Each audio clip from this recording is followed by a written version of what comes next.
Olá, meus queridos, um grande prazer poder estar aqui com vocês mais uma vez no nosso canal Pensamento Vivo.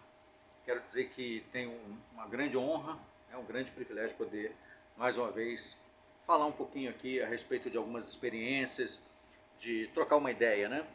Então, o que eu gostaria de abordar nesse vídeo é o que realmente acontece, por exemplo, numa seita de controle mental, como é que ocorre a discriminação, o ostracismo, que muitas vezes nós falamos aqui no canal, que são as consequências de você sair de uma determinada organização. Por exemplo, eu já citei que eu fui membro de algumas religiões, de algumas organizações religiosas, mas em pelo menos uma delas se aplica uma disciplina que vai além das escrituras, que inclusive é discriminatória e até criminosa, porque discrimina as pessoas, trata as pessoas de uma forma desumana e incentiva todos os membros a agir dessa mesma maneira, cruel, que não tem nada a ver com as escrituras e, pior ainda, viola os direitos humanos de um cidadão.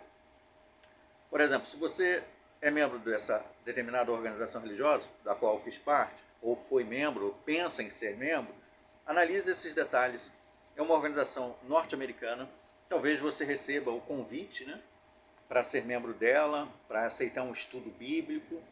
Se você desejar fazer isso, aí é decisão sua, é decisão de cada um entrar ou não entrar, sair, permanecer de qualquer organização religiosa, de qualquer lugar. Meu papel aqui é simplesmente mostrar ou explicar o que realmente acontece, que muitas vezes não é contado por eles. Então, por exemplo, como eu fui membro de uma organização religiosa, que muitos consideram uma seita de controle mental, eu também passei a sofrer, mesmo enquanto membro, discriminação. Por quê? Porque quando você compara os ensinamentos da liderança, que são considerados como vindo da parte de Jeová, e a liderança é considerada como se fossem os porta-vozes de Jeová, aqueles que dão alimento no tempo apropriado, e você compara o que eles ensinam, que é chamado de verdade, embora mudem gradativamente, já mudaram suas doutrinas, verdades, mais de 350 vezes, ou seja, mais de 350 verdades se tornaram mentiras, e novas verdades foram inseridas. Se você confrontar o que eles ensinam com o que a Bíblia diz, e você preferir seguir a Bíblia e não o que eles dizem, você começa a sofrer perseguição, mesmo enquanto ainda é membro da organização. Eles começam a te pressionar. Por exemplo, eu servi na posição de presbítero, considerado assim, pastor, ancião, né? Por muitos anos. Mas quando eu analisei friamente, decidi me apegar firmemente apenas ao que a Bíblia ensina e não a interpretações de homens, isso sobreveio então sobre mim, né? Os olhares discriminatórios, condenatórios, eu sofri intimidações da parte de outros na dianteira, chamados, são como missionários, né? São chamados superintendentes de circuito, ou missionários, viajantes, que têm autoridade sobre as congregações, sobre os anciãos e, portanto, sobre os outros, junto com outros anciãos, me pressionando para que eu parasse de compartilhar com os outros o que eu estava aprendendo da Bíblia. Ou seja, eu estava disseminando para as pessoas que nós devemos aplicar o que a Bíblia diz aqui, por exemplo, em Atos capítulo 17, versículo 11, o exemplo dos bereanos, e examinar com cuidado tudo aquilo que nos é ensinado. Eu fui incentivado a parar de fazer isso. Ou como diz aqui nessa tradução, 1 de João 4, versículo 1, que diz assim, ó, nem aplicar o que a Bíblia diz você pode, porque você sofre intimidação. E essa intimidação é cruel, eu vou explicar por quê. 1 João 4, versículo 1 diz assim, ó, amados, não acreditem em toda declaração inspirada, mas ponham à prova as declarações inspiradas para ver se elas se originam de Deus, pois muitos falsos profetas saíram pelo mundo afora. Então, o que eu fiz e estava incentivando outros a fazer? A colocar à prova, a examinar com cuidado tudo aquilo que é ensinado pela liderança nas suas publicações, nos seus discursos. E eu fui intimidado. Por que essa intimidação é cruel? Porque quando você é intimidado por eles, você sofre ameaças. Eu sofri. A ameaça de sofrer uma sanção judicativa enquanto ancião, correndo o risco então de ser deposto da posição de ancião. Por que isso é significativo nessa organização? Porque para as pessoas, quando é anunciado fulano de tal não é mais ancião, automaticamente é imputado a ele algum pecado, alguma coisa de errado ele fez. E já começam então a te discriminar, a fazer especulações sobre a sua vida. Deve ter traído a esposa, ou a esposa traiu, aconteceu alguma coisa, ele fez alguma coisa de errado com certeza, e as pessoas já começam a te olhar atravessadamente.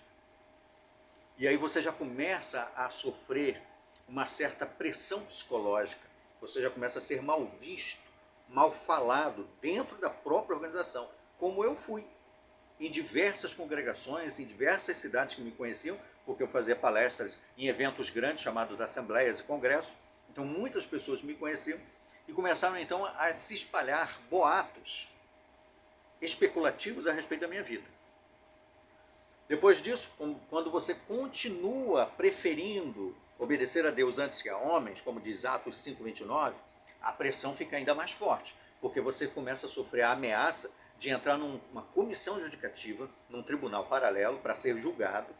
E se você for classificado como um apóstata, isso é muito mais pior do que se você for um adúltero, alguém que cometeu fornicação, um bandido, qualquer coisa. Se você for considerado, classificado como um apóstata, o seu julgamento é o pior que possa existir. É o pior tipo de julgamento ou de sentença que você vai receber. Porque as pessoas lá, elas podem tolerar um adúltero, elas podem tolerar homossexual, bandidos, satanistas, idólatras, qualquer coisa, menos alguém que questiona ou duvida ou não aceita a diretriz dessa liderança humana que está lá nos Estados Unidos, a sede deles. Qualquer outra coisa é aceitável. Eles perdoam, toleram, aceitem até bate-palma talvez. Mas alguém que questiona a autoridade desses homens, meu amigo, você pode questionar Jeová, você pode questionar a Bíblia, pode questionar Jesus, o Espírito Santo, tudo isso aí é aceitável. Mas se você falar um A contrário ao que a liderança chamada corpo governante diz, acabou para você. Qual é o perigo disso? Talvez você diga, mas isso aí não tem demais, você tem que manter a sua opinião. Só que tem um problema. Quando você tem sua família ali naquela organização, a coisa fica mais difícil. Por quê? Porque é diretriz da organização que todas as pessoas, uma vez que você for lançado fora dela, expulso, e eles vão anunciar o seu nome. E a partir do momento que o seu nome é anunciado de lá, como foi o meu, fulano de tal não é mais desta organização, todas as pessoas viram a cara para você. Você começa a ser visto como um demônio. Talvez um demônio até fosse bem-vindo, como deve ser para eles. É aceitável, é até amável. Mas você, que questionou aquela liderança, meu amigo, eles passam na rua e cumprimentam usuários de drogas, adúlteros, bandidos, criminosos, pessoas que, para eles, são violadores crassos do que a Bíblia ensina. Mas eles cumprimentam, bom dia, tudo bem, como é que está a família? Cumprimentam numa boa. Mas se você, que saiu dessa organização, ou foi expulso dela, passar por eles, eles até talvez vomitem na rua, mudam de calçada, viram a cara, vai amarrar o sapato só para poder não olhar para você. Finge que está olhando para alguma coisa, olha para o celular, desvia de algum jeito, tenta disfarçar. Alguns são até descarados mesmo, simplesmente passa e, como se estivesse vendo um fantasma, não viu ninguém. Você não foi nada, você não existe. Aí talvez você pense, mas isso aí, o que tem? O problema não é esse. É orientado nessa organização que os seus parentes, que são membros dessa organização, nem sequer tenham contato com você, a menos que seja para resolver um assunto de extremo, tipo alguém está morrendo, precisa de alguém para dirigir e você é o único que está lá. Aí você é chamado. Não tem ninguém, tem que pagar uma despesa de alguma coisa, não tem ninguém para fazer a congregação, não vai meter a mão no bolso. Você pode ser chamado para ajudar financeiramente. Em casos extremos você existe como um ser humano. Casos extremos. E eles incentivam a sua família nesse sentido. Se, por exemplo, você é um membro dessa organização, ou saiu, foi expulso, ou decidiu sair, se você ligar para sua mãe, eles orientam a sua mãe a ver o telefone, e eles ensinaram isso em vídeos, nas suas reuniões grandes pelo mundo afora. A sua mãe vai ver o telefone e vai ver que a chamada é sua. e vai fazer simplesmente isso aqui, ó. Não atende. Não importa se você estava ali num acidente de carro, ligando, o primeiro telefone que veio foi dos seus pais, você liga para eles, pai, eu estou morrendo aqui, estou sangrando até morrer. Eles vão olhar e não quer saber o que está acontecendo contigo, se você está no hospital, se você está precisando de ajuda, se você quer falar com eles apenas porque são seus pais, não importa. Essa organização ensina os membros a desprezar a própria família, em nome da liderança. Não tem nada a ver com a Bíblia, não. Talvez você fale assim, mas isso aí é bíblico. Não é bíblico. Você pode ler a Bíblia de lá para cá e você não vai ver nada que se ensine os membros a desprezar um ao outro, porque ele discordou das interpretações de uma liderança humana. Você não vai ver isso na Bíblia. Pelo contrário, você vai ver incentivo à Bíblia de que nós devemos obedecer a Deus antes que aos homens. É isso que a Bíblia ensina. Que os filhos devem amar os pais e honrá-los. E os pais devem honrar os seus filhos e ensiná-los na disciplina, na regulação mental de Jeová. É isso que é ensinado. Mas se eu, por exemplo, que saí ou fui expulso, tentar ensinar a Bíblia para os meus filhos,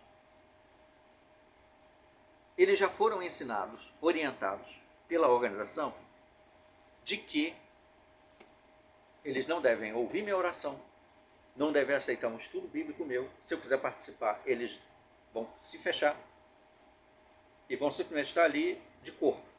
Mas a mente deles, eles foram orientados, a mente deles pensar em outras coisas e não prestar atenção no que eu estou dizendo. Ou seja, me tratar como se fosse um nada. É isso que essa organização ensina. O problema não é se alguém dessa organização decidiu, eu não quero falar com ele. Qualquer pessoa, em qualquer lugar do planeta, pode decidir não falar comigo. Ela não é obrigada a falar comigo. Ninguém é obrigado a falar comigo. Mas quando uma organização religiosa ensina isso como uma diretriz e ameaça os membros a obedecer o que eles estão dizendo, com a ameaça de que, se não obedecer, eles também vão ser expulsos e também ostracizados, a coisa toma uma proporção diferente. Deu para você entender? E aí a discriminação vem nesse sentido. Eles olham para você e eles são ensinados a olhar para você como se você estivesse ali sob a influência satânica, demoníaca, das forças ocultas. Que você tem problemas mentais, é isso que está nas suas publicações. Uma pessoa que questiona a liderança lá, eles são ensinados a ver essa pessoa como se fosse uma pessoa que tem problemas mentais. E eles falam isso descaradamente. Ele discorda da nossa organização, da nossa liderança, então com certeza ele tem problemas mentais. É assim que eles são ensinados a ver. E eles começam a te discriminar como uma pessoa que tem distúrbios, como uma pessoa que deve ser vista como um diferente. E aí começa a entrar a chamada segregação. Você é visto como alguém que tem uma deficiência. E aquela deficiência afeta o seu intelecto, as suas qualidades morais. Você é visto como alguém propenso, como alguém que está, digamos assim, automaticamente pronto para cometer qualquer tipo de nível imoral. Uma pessoa da pior espécie. Eles veem você assim. Se você passar na rua, eles são ensinados a ver você como se fosse um criminoso que pode atacá-los a qualquer momento. Esse tipo de mentalidade é inserida, incutida na mente dos membros para que te vejam assim. E eles ensinam seus parentes a te verem assim, como uma pessoa desequilibrada mentalmente. Eles ensinam seus filhos a verem você assim, como alguém que está desmiolado, perdeu o juízo, perdeu a noção da realidade. É uma pessoa que está perdida no mundo. Por quê? Porque ele questionou aquela liderança. Pensa no que significa os seus filhos serem ensinados pelo seu cônjuge e os seus filhos serem ensinados e ensinarem-se mutuamente e fortalecerem esse pensamento de que você, mãe, ou de que você, pai, ou de que você, avô ou tio, é uma pessoa desequilibrada mentalmente, perigosa, potencialmente perigosa, um imoral da pior espécie, doente mental. É esse tipo de mentalidade que é inserido na mente dos membros, pela liderança, nas suas publicações. E você não pode falar nada. Já cansei de ver isso. Quando você tenta falar alguma coisa, expor o porquê você discorda de alguma coisa, sabe qual é a reação? Eu não quero ouvir nada do que você está dizendo, eu sirvo uma organização do Deus. Os olhos deles ficam estatalados, eles tremem, falam cuspindo. Eu sirvo numa organização verdadeira, ao Deus vivo, eu não vou ouvir você, eu não quero saber, feche essa Bíblia. Cansei de ver esse tipo de reação. Cansei, talvez você já tenha visto também. São reações fora do controle, de pessoas que parecem que estão dominadas por alguma entidade poderosa que a controla. E isso é assustador. Então, esse tipo de reação, esse tipo de comportamento, esse tipo de tratamento vem de uma organização norte-americana sediada lá nos Estados Unidos, dominada por uma liderança que se colocam como os substitutos de Cristo. Eles dizem que eles são o escravo que Jesus designou em 1919 para poder ensinar o povo de Jeová na terra. E ai de você, se você questionar o que esses homens falam. É mais ou menos isso, para resumir, o que acontece, como ocorre, né, o ostracismo, como as pessoas que saíram, que foram expulsas dessa organização, são tratadas e são vistas. O crime que é cometido para te discriminar, todo um trabalho que é feito para que te silencie, para que afastem as pessoas de você, para que você não diga para elas, para que elas não sejam incentivadas a também analisar aquilo que é dito. Então você é isolado, ou seja, ostracizado. Você acha que isso é correto? Você acha que isso é só uma questão doutrinária, uma questão de escolha religiosa? É só uma questão de crença? Ou vai muito mais além disso? Se torna uma questão criminosa? Qual é a sua opinião? Gostaria de ver nos comentários, por favor. Agradeço a atenção. Até os próximos vídeos. Até lá.